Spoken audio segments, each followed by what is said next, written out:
Good morning student. कक्षा 9 का आज हम 16 चैप्टर देखेंगे जिसका नाम है भारतीय संस्कृति में गुरु शिष्य संबंध। तो यहाँ पे हमारी भारतीय संस्कृति में गुरु और शिष्य का संबंध कैसे होता है वो ये लेसन में हमारे लेखक आनंद शंकर माधवन जी ने यहाँ पे बताया है। तो पहले हम बच्चों उनका थोड़ा परिचय देखते हैं। श्री आनंद शंकर माधवन का जन्म केरल प्रदेश के वेल्लोर जिले में हुआ। डॉक्टर जाकिर हुसैन के संपर्क में आने से हिंदू मुस्लिम के मधुर संबंधों के पक्षधर बन गए। महात्मा गांधी के भारत छोड़ो आंदोलन में भी माधवन जी का सक्रिय सहभाग रहा। जेल में रहकर हिंदी भाषा का अध्ययन किया। जेल से छूटकर आप भारत भ्रमण को निकल पड़े और बाद में बिहार में मंदार विद्यापीठ की स्थापना की। सन 1984 में अद्वितीय मिशन और सन 1985 में शिवधाम अभिनव शिक्षा नगरी की स्थापना की। अब आप तीनों संस्थाओं के संचालक हैं। मलयालम तथा तमिल दोनों ही भाषा पर पूर्ण अधिकार होने के बावजूद आपने हिंदी साहित्य में सृष्टि की है। आपके विचारों में दार्शनिकता, आधुनिकता एवं आध्यात्मिकता का बाहुल्य है। बिखरे हीरे, अनल सकाल, हिंदी आंदोलन, आमंत्रित मेहमान, आरती, उषा, संजीवनी आदि आपकी प्रमुख रचनाएं ये है। आमंत्रित मेहमान बिहार राष्ट्रीय भाषा परिषद द्वारा पुरस्कृत है। यहाँ पे लेखक का परिचय है कि उन्होंने बहुत सारी रचनाएं ये भी लिखी है। उसके बाद माधवन जी ने प्राचीन और अर्वाचीन दोनों की गुरु और शिष्य परंपरा की गरिमा को स्पष्ट करते हुए वर्तमान शिक्षा प्रणाली पर परोक्ष रूप में करारा व्यंग किया है। प्राचीन और अर्वाचीन दोनों को साथ में लेके यहाँ पे लिखा गया है। आज का और कल का गुरु का संबंध शिष्य के साथ कैसा होता था वो यहाँ पे बताया है।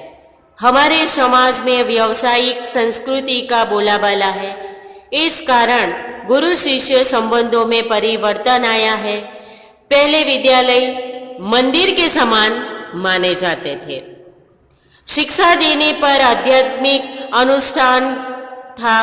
यह परम सुख प्राप्त का एक माध्यम था। उस जमाने में पैसे देकर शिक्षा खरीदी नहीं जाती है। क्या आज वही स्थिति है?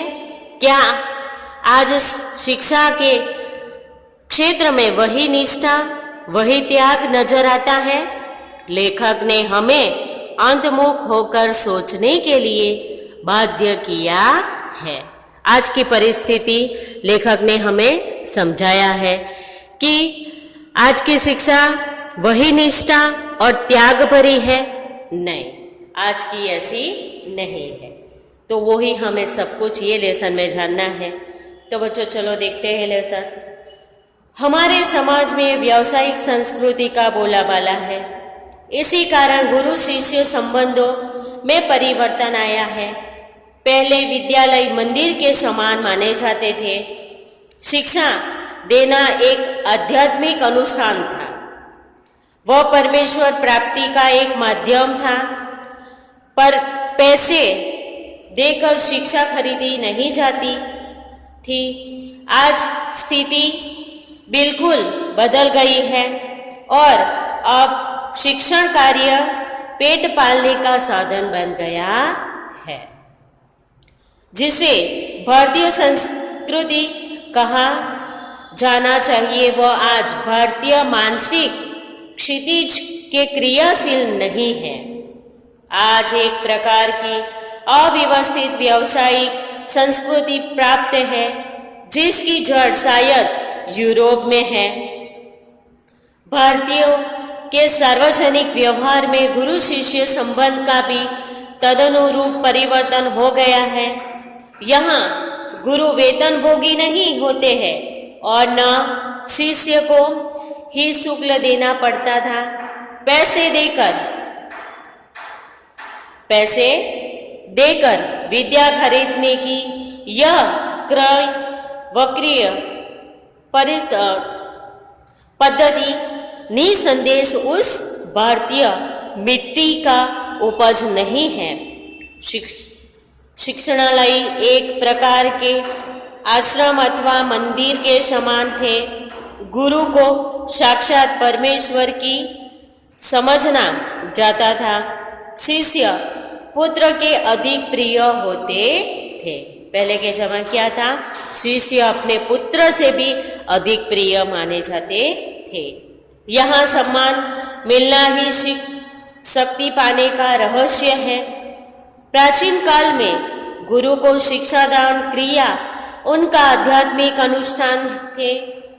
परमेश्वर प्राप्ति उनका एक माध्यम था। वह आज पेट पालने का जरिया बन गई है। प्रारंभ में विवेकानंद को भारत में महत्वपूर्ण स्थान प्राप्त नहीं हुआ था। किनको?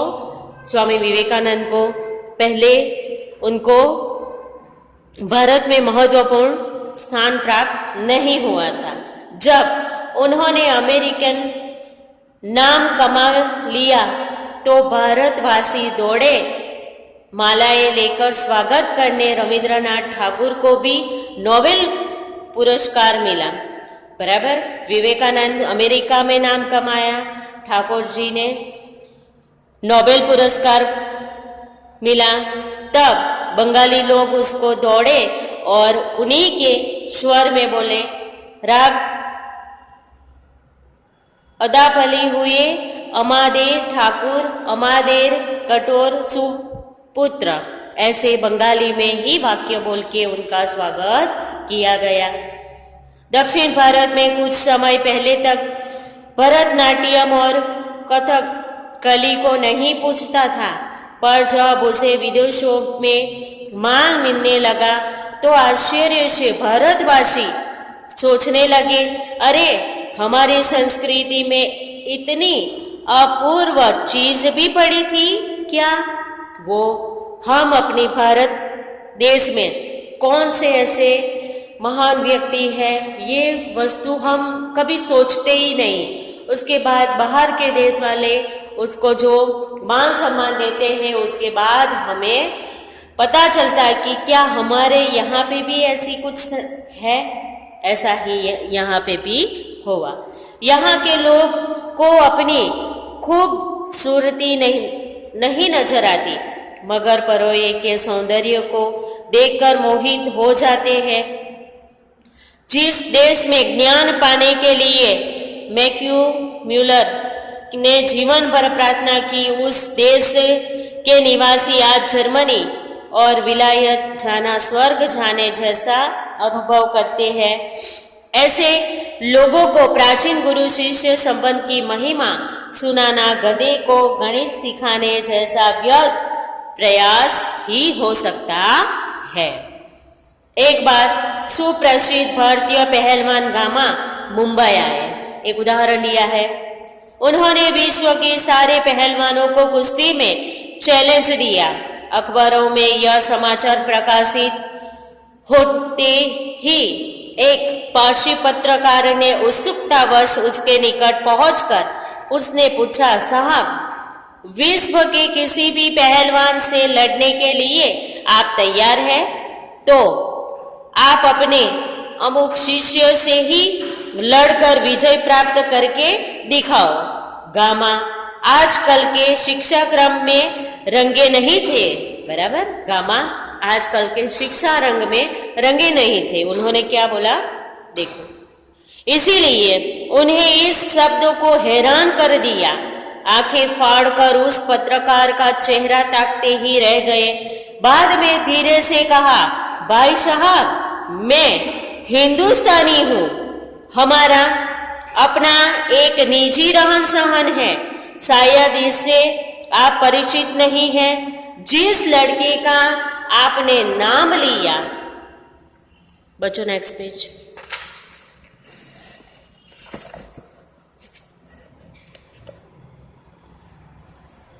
वह मेरे पसीने की कमाई, मेरा खून है और मेरे बेटे से भी अधिक प्यार है इसमें, और मुझसे फख्र की कुछ नहीं है। मैं लड़ा या वह लड़ा, दोनों बराबर ही होंगे। हमारी इस परंपरा को आप समझने की चेष्टा कीजिए। हम लोग को वंश परंपरा से शिष्य परंपरा अधिक प्रिय है। देखो गामा पहलवान ने बहुत अच्छे से उनको जवाब दिया। ख्याति और प्रभाव में हम सदा यह चाहते हैं कि हम अपने शिष्य से कम प्रभावी रहे, यानी हम यही चाहेंगे कि संसार में जितना नाम मैंने कमाया उससे कहीं अधिक मेरे पिता कमाए। मुझसे लगता है आप हिंदुस्तानी नहीं हैं। यहाँ पे गुरु और शिष्य के बीच में दोनों संबंध में गामा पहलवान बहुत अच्छे से समझाता है कि मैं लड़ूं या मेरे पिता लड़े या मेरे शिष्य, उसमें मेरा ही नाम रोशन होगा, ऐसा वो कहते हैं। तो बच्चों ये लेसन यहाँ तक हम पढ़ेंगे। नेक्स्ट वीडियो में अगला आधा लेसन है वो हम देखेंगे। धन्यवाद।